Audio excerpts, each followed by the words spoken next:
dengan Kang Maman. Langsung saja saya serahkan kepada rekan saya, Yuli Nestiarum, Duta Rumah Belajar 2020 dari Yogyakarta. Mbak Yuli, silakan.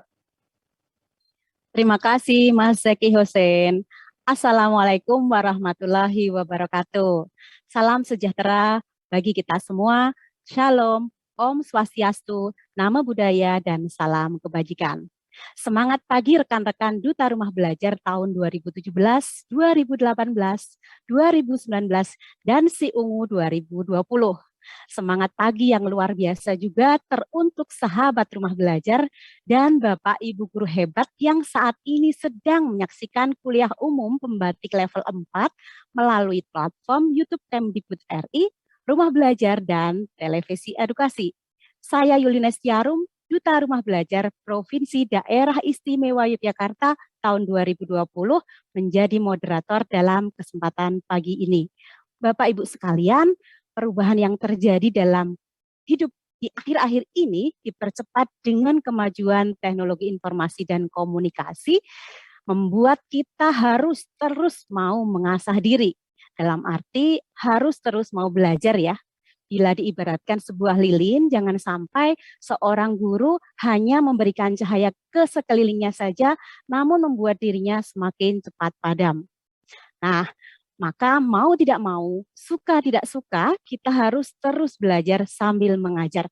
Dalam kesempatan istimewa kali ini, kita akan dengarkan bersama-sama sebuah paparan yang akan disampaikan oleh Bapak Maman Suherman, dan nantinya Bapak Ibu disilakan untuk mengajukan pertanyaan kepada Kang Maman ya, nanti melalui s.id/tanya pembatik atau bisa juga melalui chat di room Zoom meeting atau melalui kolom komentar di YouTube dengan format nama, instansi, dan pertanyaan.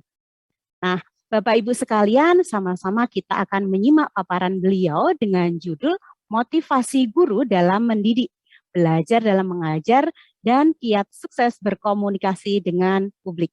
Tapi sebelumnya saya mau kasih pantun dulu nih ya. Jalan-jalan ke Jogja beli tas. Jangan lupa beli cemilan. Jika ingin menjadi guru berkualitas, belajar sama pakarnya Kang Maman Suherman. Halo Kang Maman. Halo Mbak Yuli, selamat pagi. Assalamualaikum warahmatullahi wabarakatuh. Pagi, waalaikumsalam Kang. Apa kabar nih Kang Maman? Semoga sehat ya. Amin, amin, insya Allah. Terima kasih. Alhamdulillah, senang sekali bisa hadir bersama Kang Maman dalam kesempatan kuliah umum pembatik level 4 pagi ini Kang. Sebelumnya selamat ulang tahun ya Kang, tepatnya kemarin nih di Hari Pahlawan. Kang Maman dilahirkan di Makassar pada tahun 1965 ya. Luar biasa.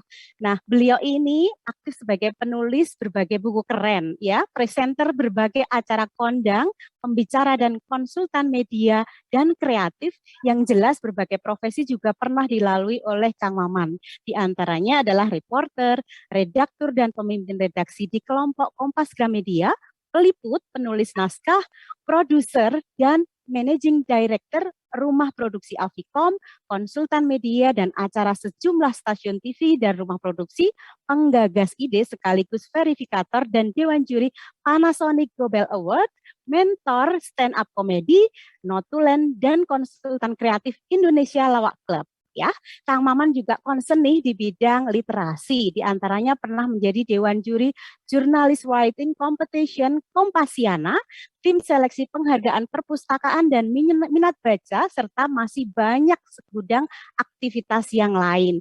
Namun di antara semua profesi tadi Kang, yang semuanya keren dah, yang paling menarik saya justru satu nih, beliau pernah memberi pengajaran secara lepas di sejumlah sekolah menengah dan perguruan tinggi. Berarti pernah menjadi guru dan dosen tamu ya Kang?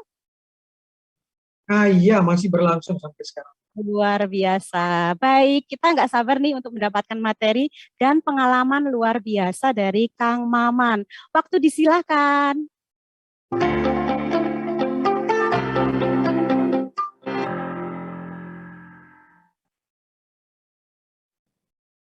Baik, Assalamualaikum warahmatullahi wabarakatuh. Selamat pagi, salam sejahtera untuk kita semua, salam sehat. Saya merasa beruntung sebagai orang yang kuliahnya bukan di dunia pendidikan, bukan di dunia edukasi, tapi saya berbasis kriminologi di Fakultas Ilmu Sosial Ilmu Politik UI, diberi kepercayaan untuk berbagi cerita, berbagi perspektif di hadapan para aset potensial bangsa kita, para duta rumah belajar, para sahabat rumah belajar, para guru-guru yang luar biasa. Dan ini membuat saya beberapa hari ini tidak bisa tidur karena harus berbicara apa. Saya hanya orang yang banyak mengandalkan pengalaman, dan saya percaya betul Bapak Ibu secara teknis misalnya pasti lebih paham soal pembelajaran yang inovatif, kreatif, dan kemudian dengan memanfaatkan rumah belajar dengan segala potensi dan segala ilmu tentang pembelajaran berbasis TIK. Sesuatu yang saya sebenarnya cukup telat, tetapi ketika bekerja di dunia periklanan, kami dulu selalu lebih mengandalkan tentang konten. Konten adalah raja, konten adalah raja. Tapi belakangan ini masalah TIK menjadi mahkotanya. Contoh sederhana sebelum kita masuk ke pembicaraan. Kami di dunia periklanan, Bapak Ibu, selalu terkenal dengan bagaimana cara memasarkan brand. Sederhana, waktu itu 4 langkah saja. AIDA. Sama kita awareness, memberikan penyadaran ke publik, ada produk baru nih. Kita munculkan dengan menyebar iklan di mana-mana. Tujuannya supaya apa? Ya supaya orang interest, ingin tahu tentang produk baru itu apa ya. Ini yang saya lakukan 8-10 tahun sebagai Managing Director dan Direktur Kreatif Biro Iklan. Harapannya orang ingin tahu, lalu kemudian bernafsu untuk memiliki, untuk membeli, desire. Semangat dia untuk mendapatkannya bangkit. Dan dalam waktu seketika kita berharap mereka action. Jadi AIDA itu cepat sekali. Awareness, interest, desire, action. Televisi menjadi andalan kita untuk menyebarkan produk-produk iklan tersebut. Hari ini tidak lagi seperti itu. Misalnya sekarang sudah 5 langkah, AISAS saya menyebutnya. Pertama tetap awareness, dengan harapan orang tertarik, interest. Tapi setelah itu, orang-orang sekarang dengan mudah langsung melakukan searching. Mencari tahu, benar nggak nih yang dikatakan Kang Maman, benar nggak nih produk yang disebutkan itu sesuai dengan yang dia butuhkan, yang dia inginkan, kualitasnya seperti yang diomongin oleh Kang Maman. Karena mereka percaya semua pengiklan pasti mengatakan kecap dia nomor 1. Jadi yang dia lakukan pertama kali adalah search. Mau cari tahu, sehingga kata itu menjadi penting. Setelah itu baru dia action. Setelah action, biasanya kan udah tenang-tenang, tinggal menghitung keuntungan berapa yang terbeli, setelah itu. Hari ini tidak. Hari ini kita dakdikduk bagi orang membeli. Karena apa? Orang akan melakukan S yang terakhir. Kalau benar dia share, kalau salah dia share. Gitu dia merasa salah dan tidak sesuai dengan yang kita omongkan, habis produk kita. Langsung dijelek-jelekin, langsung dipaparkan, ternyata tidak sesuai warna aslinya apa yang diomongkan oleh Kang Maman. Ini perubahan paling mendasar hari. Bagaimana dalam dunia pembelajaran? Saya minta tolong PowerPoint saya ditampilkan, karena kalau tidak ditampilkan saya tidak punya power, tidak punya poin hari ini. Ini pembelajaran saya yang paling sederhana yang saya coba. Ditahan dulu Mas. Saya cuma orang yang selalu ingin mengatakan bahwa kekuatan kita itu adalah bagaimana berbasis kebudayaan. Saya sosok yang sangat mengagumi Ki Hajar Dewantoro, yang dalam sejumlah kajiannya dikatakan selalu beliau mendapatkan pengaruh dari Pestalozzi, Froebel, Maria Montessori, juga dari Rabindranath Tagore. Sosok-sosok yang selalu menggunakan budaya di dalam kurikulum pendidikan. Dan itu diterapkan oleh Ki Hajar sejak dari Taman Indria, Taman Muda, Taman Dewasa, Taman Madya, juga Taman Karya untuk sekolah-sekolah menengah kejuruannya. Ini yang dia munculkan untuk melatih panca indera, jasmani, kecerdasan, sekaligus yang utama. Ini menariknya kebudayaan dimasukkan untuk kehalusan budi pekerti. Jadi misalnya kalau kita lihat di Taman Indria, TK, mulai diajarkan dari dolanan anak, mendongeng, hingga sari suara. Menggabungkan antara lagu, cerita, dan sastra.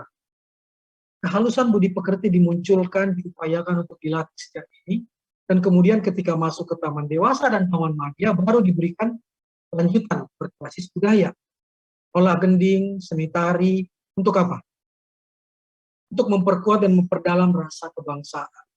Selain lewat seni, menanamkan juga rasa kebatinan, rasa kesucian, rasa keindahan.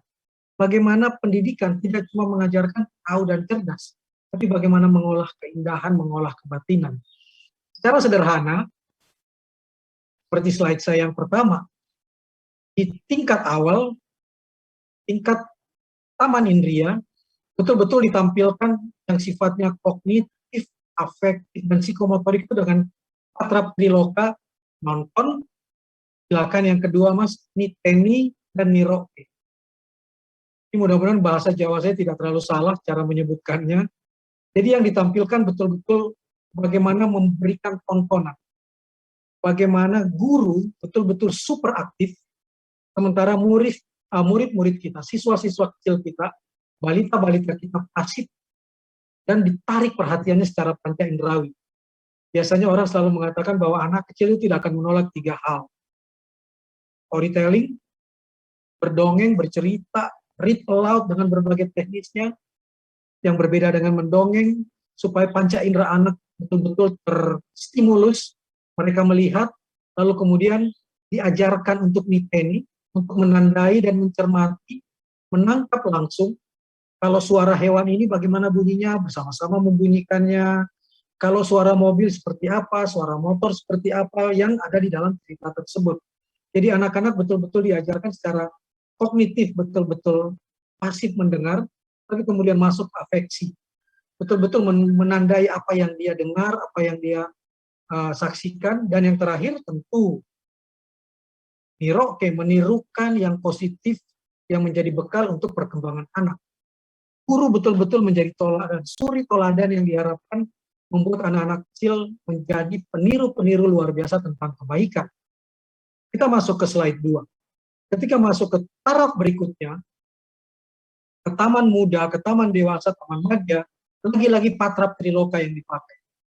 Yang nanti payungnya adalah Ingarso Suntolodo, Ignadio Mangunkarso, dan Tuturi Handayani. Tapi yang dimunculkan adalah dalam hari ini pembelajaran yang paling dasar Bapak Ibu, teman-teman sekalian. Pasti Bapak Ibu juga sudah tahu, saya cuma mengingatkan kembali bahwa pendidikan itu bukan cuma soal ngerti. Kalau cuma soal ngerti, bisa baca, Indonesia luar biasa. Ketika kemerdekaan dikumandangkan tahun 45, 90% orang Indonesia buta aksara. Tetapi hari ini tinggal 1,8, 1,9 yang buta aksara di kaum di usia-usia produktif kita. Persoalan ngertinya luar biasa, tahu dan bisa membaca. Soalan berikutnya adalah, setelah mereka 15 menit membaca, bisa nggak kita menstimulus dia sedikit untuk menjelaskan apa yang dia baca? Mampu nggak kita menangkap level kedua, ngerasa? Mereka tahu apa yang mereka baca. Supaya, kalau kita lihat hasil penelitian Dikbud tentang ahli baca, aktivitas literasi membaca, makin ke timur, mengerti bacanya memang makin rendah, tetapi juga makin tidak tahu apa yang dibaca, sekedar membaca, juga makin tinggi. Dia bisa baca, tapi dia tidak bisa menjelaskan ulang, tidak bisa mengambil poin-poin dari apa yang dia baca, sehingga hanya ngerti, tapi tidak ngerasa. Nah, Ki Hajar Dewantoro mengajarkan kita untuk, ayo anak didiknya jangan cuma diajar intelektualnya, sekedar ngerti, tapi harus ada keseimbangan dengan dia ngerasa, betul-betul tahu apa yang dibaca.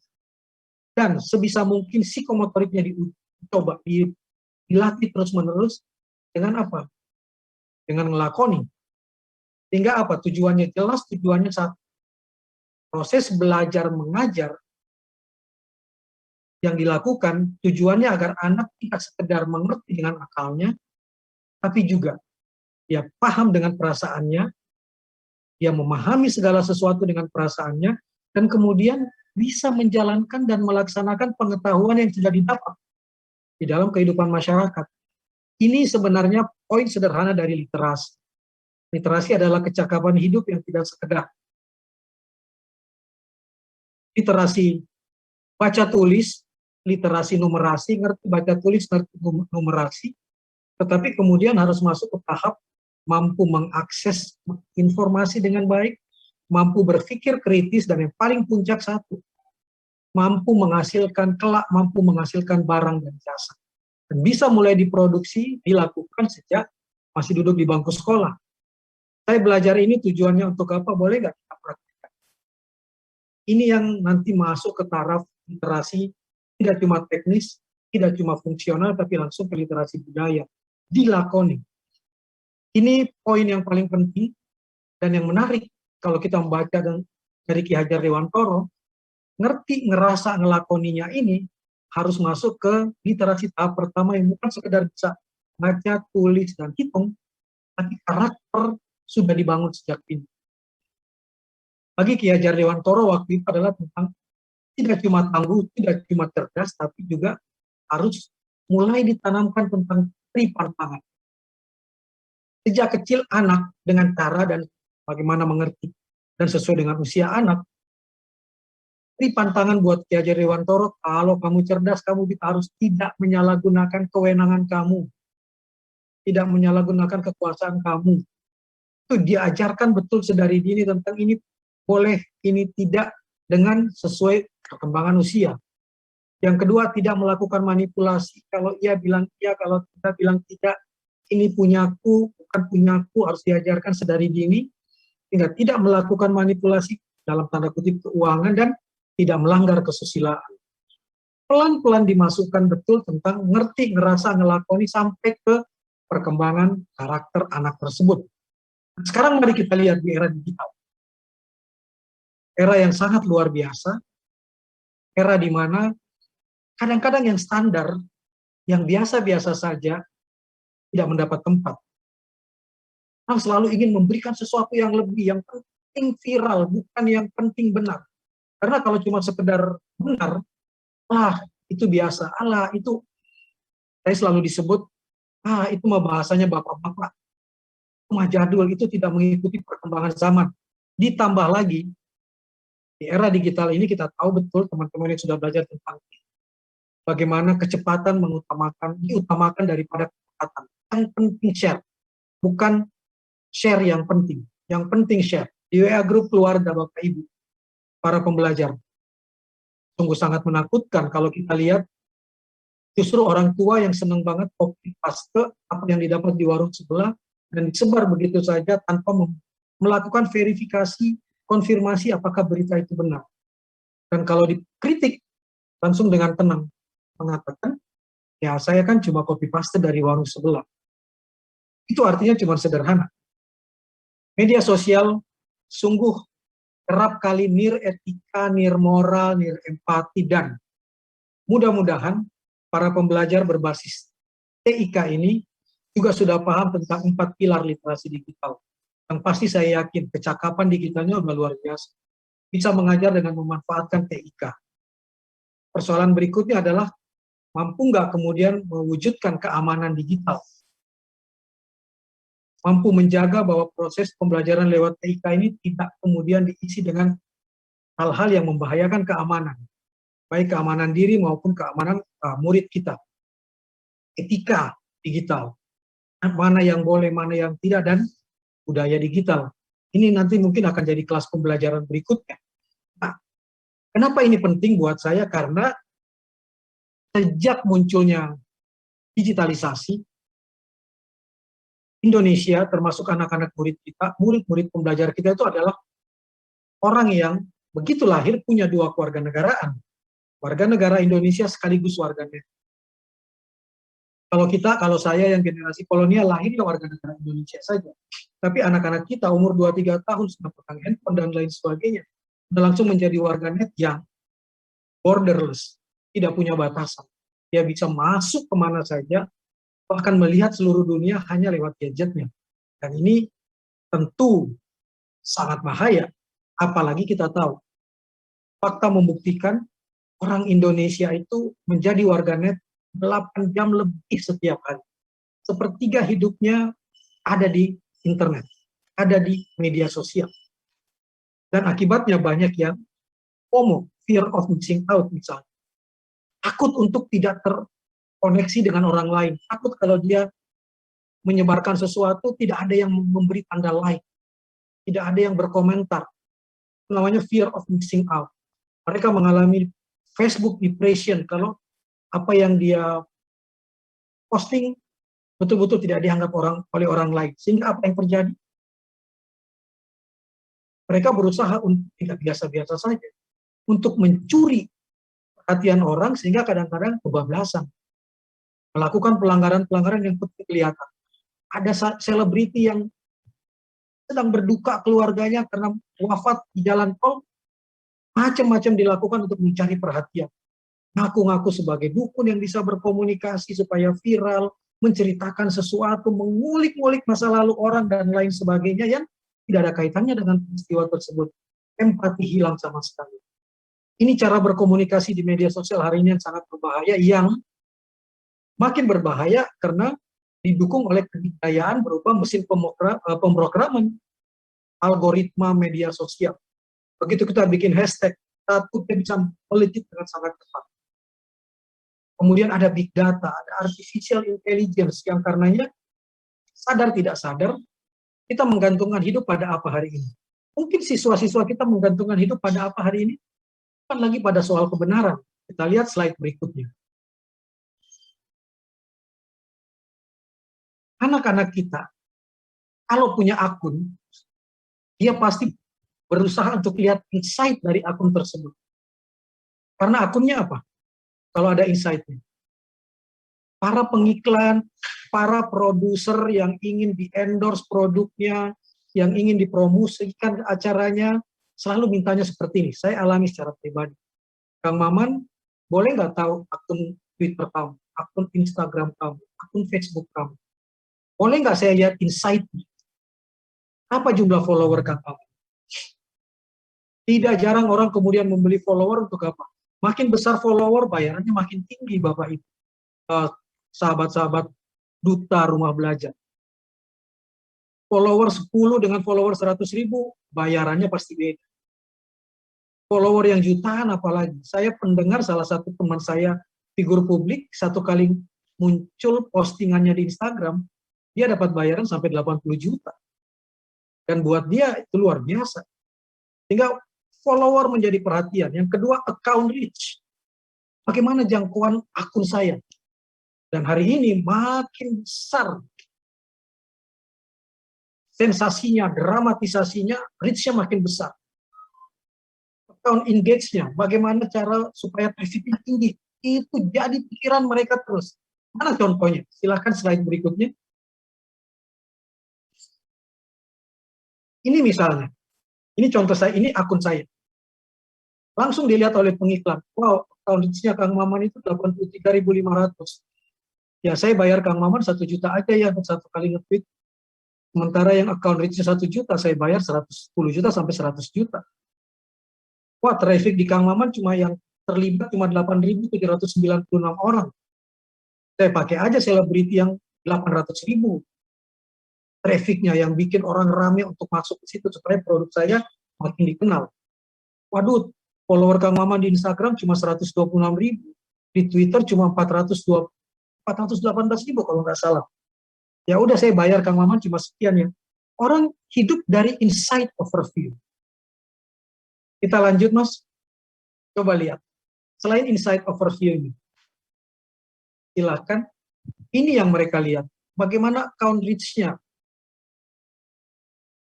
Kang Maman diakses oleh di negara mana saja, di kota mana saja, dan kota mana saja yang paling suka dengan akunnya Kang Maman. Oh, kalau ternyata di Kang Maman kuat Jakarta, ya saya lagi jualan produk di Jakarta, ya sudah, saya pakai Kang Maman. Tapi kalau ternyata Kang Maman tidak disukai oleh pembaca-pembaca di Jakarta, saya nggak akan pakai Kang Maman. Ini mempengaruhi betul para netizen. Termasuk di slide berikutnya, silakan. Account engage-nya pun dilihat. Traffic-nya Kang Maman bagus nggak? Akan dilihat tuh. Yang terlibat di dalam dialog-dialognya Kang Maman di media sosial laki-laki atau perempuan. Jangkauan kontennya seperti apa? Diperhatikan betul-betul oleh mereka. Ini yang sekarang menjadi masalah. Jadi apa yang terjadi? Kalau para pendidik ikut terpengaruh seperti ini, mungkinkah ini terjadi? Silahkan slide ke-9. Saya menemukan satu akun Ini udah account engage, silakan dilanjut, Mas. Ini account engage juga mempengaruhi, ini juga mempengaruhi publik. Nah, ini bayangkan. Bayangkan, Bapak, tadi yang tadi, Mas. Lanjut, yang tadi gambar anak. Lanjut lagi. Nah, stop. Oh, kalau benar yang melakukan ini seorang guru, orang duta rumah belajar misalnya, dan saya nggak percaya itu, apa tujuannya? Menceritakan tentang kelakuan anak muridnya di media sosial, dan kemudian disebar oleh akun viral menarik. Terbayang nggak bagaimana perasaan siswanya? Matanya sih ditutup, tapi teman-teman kelasnya kan pasti tahu siapa anak ini. Ini hasil proses pembelajaran TIK kan, ketika anak muridnya melanggar aturan, dianggap melanggar aturan, lalu dengan mudah disebar ke media sosial, yang bisa berakibat dia tidak cuma diadili dan dipermalukan oleh teman-temannya, tapi juga oleh publik. Apa contohnya dipermalukan oleh publik? Kita lihat slide berikutnya. Bayangkan, area julid menyebar itu di media sosial dalam waktu 1 hari, di-retweet oleh 2.317 akun, dikomentari oleh 1.259 akun, dikasih tanda like oleh 24.400 akun yang rata-rata menghina perbuatan anak-anak siswa-siswa ini. Bayangkan, mampu nggak kita menghasilkan siswa-siswa yang generasi emas, yang kemudian di kelas jadi baik, hanya karena kita mempermalukan di ruang publik misalnya. Ini hati-hati. Hati-hati betul, itu bagian dari komunikasi. Nah, kita masuk ke ruang kelas, bagian dari pengajaran. Saya selalu menciptakan hal ini bukan baru, pasti saya yakin teman-teman sudah belajar tentang hal ini. Hati-hati dengan kesalahan mengajar dan kesalahan komunikasi. Saya ingat betul Profesor Johannes Suryo pernah bilang, tidak ada anak bodoh. Yang ada hanya anak yang belum bertemu dengan guru yang baik dan dengan metode pengajaran yang baik. Dan bagi saya selalu cuma satu. Guru yang baik adalah guru yang mampu memberikan motivasi dan inspirasi. Bukan yang kemudian menyebarkan apa yang tadi ada di slide sebelumnya. Guru yang mampu memberikan motivasi dan inspirasi dan metode yang baik, metode yang mampu membuat persoalan yang sulit menjadi mudah. Karena di era sekarang, anak-anak dengan kemudahan yang diberikan oleh medsos pasti cuma ingin cari apa? Kasih saya dong yang gampang, yang asik, dan yang menyenangkan buat saya.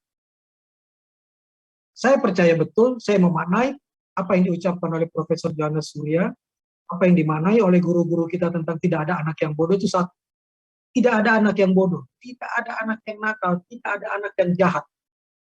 Yang ada hanyalah anak yang belum bertemu dengan guru yang baik dan metode yang baik, yang bisa memberikan keteladanan berkaitan dengan ngerti, ngerasa, ngelakoni. Bahkan mungkin sejak dini belum menemukan yang bisa memberikan tontonan, membuat dia niteni dan niroke kebaikan-kebaikan yang pantas diteladani. Kita lanjut ke slide ke-12. Oh tadi udah tidak ada anak yang bodoh, silakan. Nah, apa yang bisa kita lakukan di dalam kelas hari ini? Bapak-bapak, ibu-ibu yang sudah baca buku Munifatif tentang sekolahnya manusia, saya sekedar ingin mengulang saja tentang bagaimana kita harus betul-betul dengan menggunakan teknologi informasi dan komunikasi, pembelajaran jarak jauh sekalipun, mari hindari virus 3T yang diperkenalkan oleh Armstrong. Ini seorang praktisi multiple intelligence dunia yang mengajarkan tentang hindari virus 3T. Apa itu virus 3T dalam proses pembelajaran? Silahkan slide saya yang berikutnya. Di era medsos, di era TIK, hindari betul teacher talking time. Guru mengajar dan siswa belajar jangan pernah dianggap ada dalam satu proses tarikan nafas. Ketika guru berceramah di depan kelas, apalagi belajar dari rumah secara daring, jangan pernah percaya anak-anak yang duduk dia menatap kita saat ceramah adalah anak yang belajar. Belum tentu. Karena justru ceramah yang berlebihan. Hasil penelitian mengatakan adalah pengantar yang indah buat anak-anak tertidur, melamun, gerah, tidak merasa nyaman. Parahnya, kadang-kadang hal ini dianggap cukup untuk melaksanakan kewajiban mengajar. Yang penting saya sudah menyampaikan. Persoalan anak itu cuma menatap tapi tidak menyimak, bukan urusan saya. Ini yang harus dihindari betul dalam proses pembelajaran. Karena buat saya, dan kalau kita belajar dari buku tersebut, guru mengajar dan siswa belajar adalah dua jalan berbeda. Ketika guru mengajar, yakini betul, belum tentu siswa belajar. Kalau dia pasif.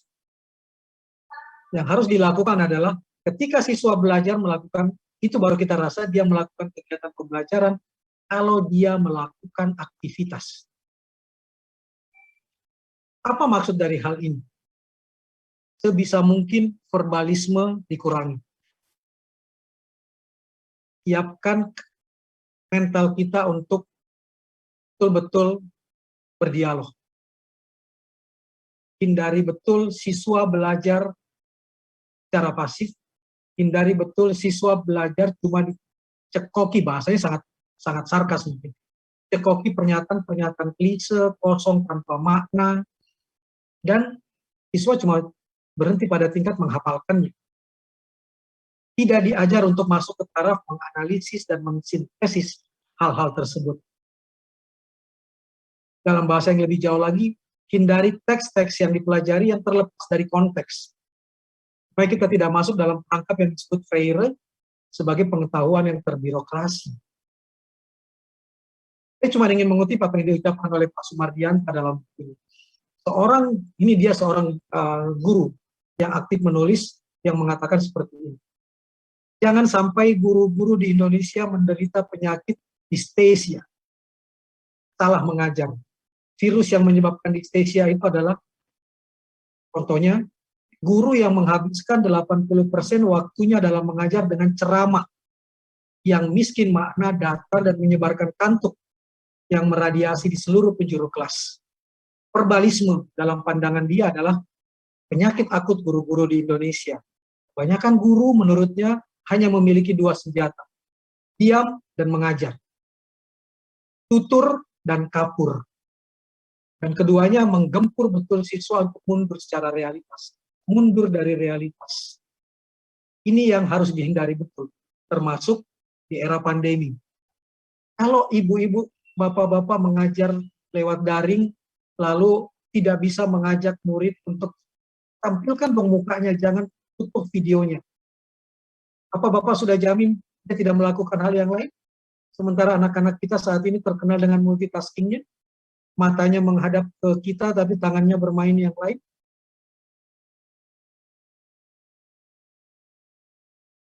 Jadi bayangkan, saya ingat filsuf Korea, Byung-Chul Han mengatakan seperti ini.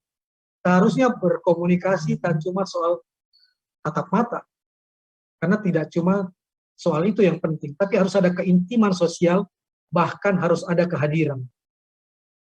Ini poin pertama tentang teaching the teacher talking type. Kita sudah menguasai ilmu TIK, tapi bagaimana menarik siswa kita? Apa yang harus dilakukan? Yang kedua, hindari test analysis. Analysis ini apa? Sebisa mungkin ketika guru masuk ke ruang kelas, entah itu kelas daring atau tidak, jangan langsung masuk ke materi. Langsung tiba-tiba, ayo anak-anak buka halaman sekian, coba bacakan, ada yang bisa menghafalkannya, ada yang bisa menjawab pertanyaan saya, materinya seperti ini, selesai. Di kepala anak-anak hari ini, kalau saya melakukan ini, untuk apa? Apa gunanya? Sekedar menjawab soal, ya cukup dengan menghafal. Yang dibutuhkan hari ini seorang guru yang mampu memasukkan apa yang dia akan ajarkan dengan praktek sehari-hari. Tentang apa gunanya pohon faktor, apa gunanya logaritma dalam kehidupan sehari-hari. Harus dimasukkan betul contoh-contoh yang kemudian anak merasakan, oh iya ya, yang diajarkan Bapak Ibu tentang struktur desa, tentang pohon faktor, tentang senyawa kimia, tentang logaritma itu ada dalam kehidupan sehari dan penting serta berguna buat saya di luar semata-mata untuk menjawab soal. Bobby De Potter misalnya pakar pendidikan kuantum mengenalkan konsep ambak itu. Apa manfaat bagi? Kalau tidak ada manfaat cuma sekedar hafal, saya baca buku saja, nggak perlu ada guru. Bagi saya, guru hari ini memang luar biasa tugas. Bagaimana mengawinkan antara teori yang dia akan ajarkan dengan praktik sehari-harian dan kenyataan sehari-hari. Supaya tidak cuma ngerti, tidak cuma ngerasa, tidak cuma titik dua itu, tapi bisa ngelakuin ini. Tes analisis menjadi luar biasa. Saya pernah bertemu siswa yang bilang, saya masuk pelajaran bahasa Indonesia, saya disuruh bikin puisi, tapi guru saya sendiri nggak pernah bikin puisi. Guru saya sendiri tidak tahu patron dan pola-pola menulis puisi. Apa bedanya puisi dengan prosa? Apa bedanya puisi pendek dengan prosa liris? Boleh nggak puisi itu panjang seperti prosa liris? Boleh nggak dikasih contoh apa beda keduanya? Kalau tidak, ya anak-anak akan sekadar menjalankan tugas. Tetapi hasil karyanya tidak bisa seperti yang kita harapkan. Jadi mari untuk menghindari tes analisis seperti ini adalah berikan gambaran besar betul-betul tentang materi pembelajaran dan sedekat apa materi itu dengan kehidupan sehari-hari. Bapak Ibu pasti tahu tentang contextual learning. Jadi bahasa sederhananya kasih contoh keseharian dulu, baru kemudian kita masuk dan menukik ke materi. Begitu kita lihat pohon tumbang, kita bisa lihat pohon tumbang ini lebih mudah tumbang mana, pohon dengan akar tunggal atau dengan akar serabut. Baru kita masuk ke teori apa itu akar tunggal, apa itu akar serabut. Itu satu contoh-contoh kecil saja. Virus yang ketiga berkaitan dengan gambar tadi. Silakan Mas.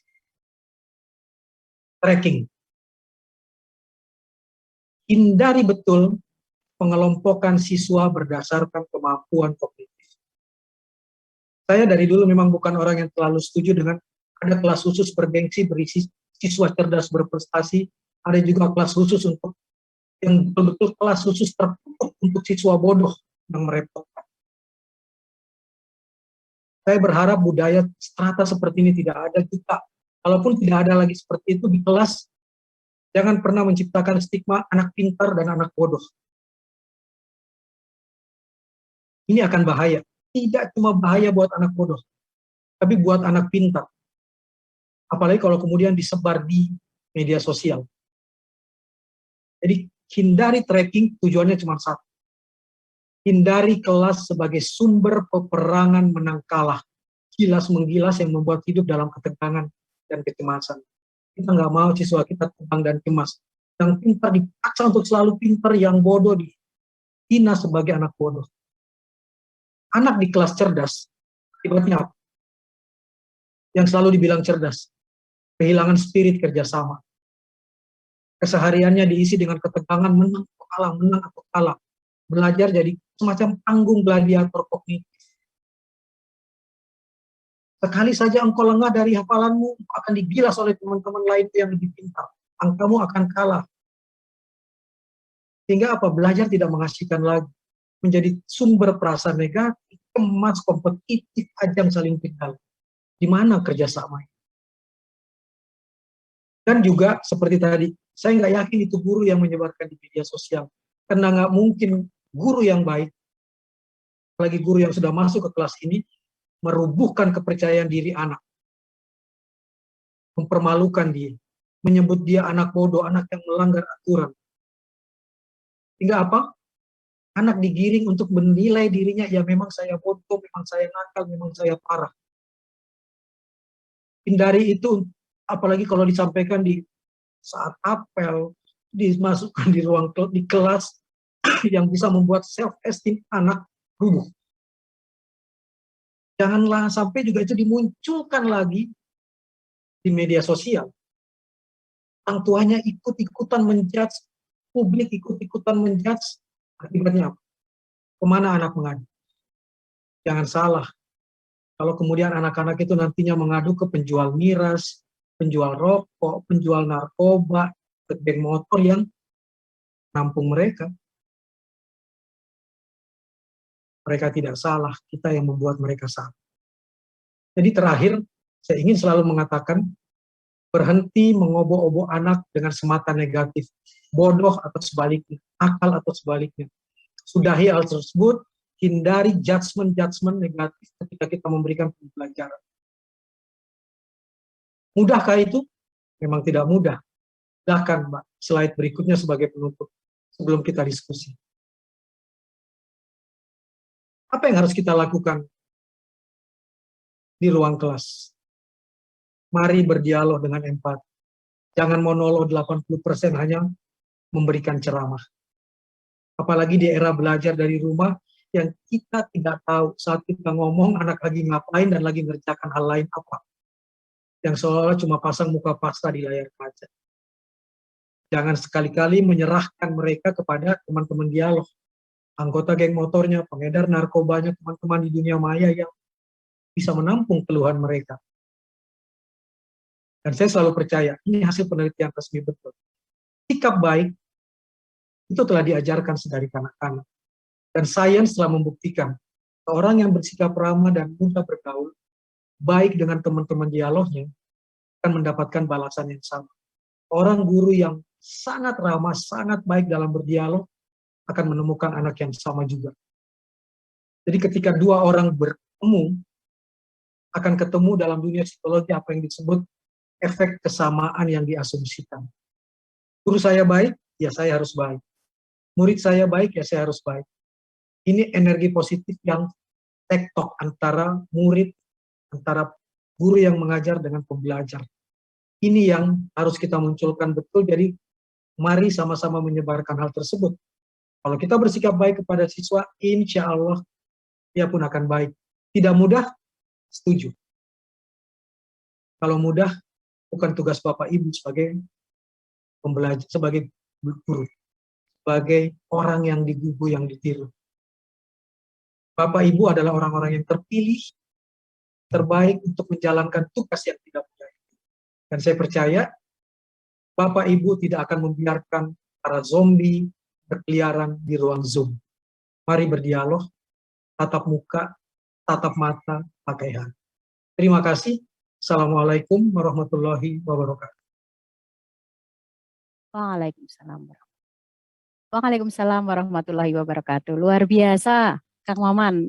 Ini sudah antri nih pertanyaannya, luar biasa juga nih ya. Jadi tadi meskipun Kang Maman ini kelahiran Makassar, berbahasa Jawanya nggak salah Kang Maman. Saya dari Jawa asli ya, nonton, niteni, niroke, ngerting, roso, dan nglakoni. Nah, pertanyaan pertama ini ada Ibu Rispa Lisubua, sahabat rumah belajar. Silahkan bisa open mic. Pertanyaannya langsung saja. Disilakan.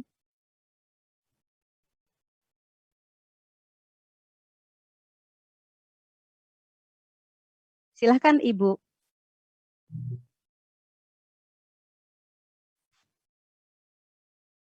Ibu Rispa. Oh iya, mungkin belum bisa bergabung ya. Tadi sebenarnya sudah bergabung, baik. Saya akan lanjutkan terlebih dahulu. Ini ada pertanyaan dari Bapak Mahesa Dewa Tornado dari SMP Negeri Satap Tanjung Bunga mengenai Dwi Kewarganegaraan Bang Maman. Bagaimana menyikapi siswa yang lebih tertarik pada dunia maya? Seperti itu Kang Maman, silakan. Ya, sebenarnya kalau saya mendengar Bill Gates sendiri yang sangat hidup dan kaya raya dari dunia maya, dari dunia digital sampai bilang seperti ini, Pak. Jangan berikan gadget pada anakmu sebelum berusia 12 tahun. Nah, kita udah kebablasan. Kalaupun nanti kita sudah memberikan, seharusnya satu. Jangan pernah memberikan, tapi meminjamkan. Sehingga setiap hari kita mampu mengontrol benda tersebut, anak kita mengakses apa.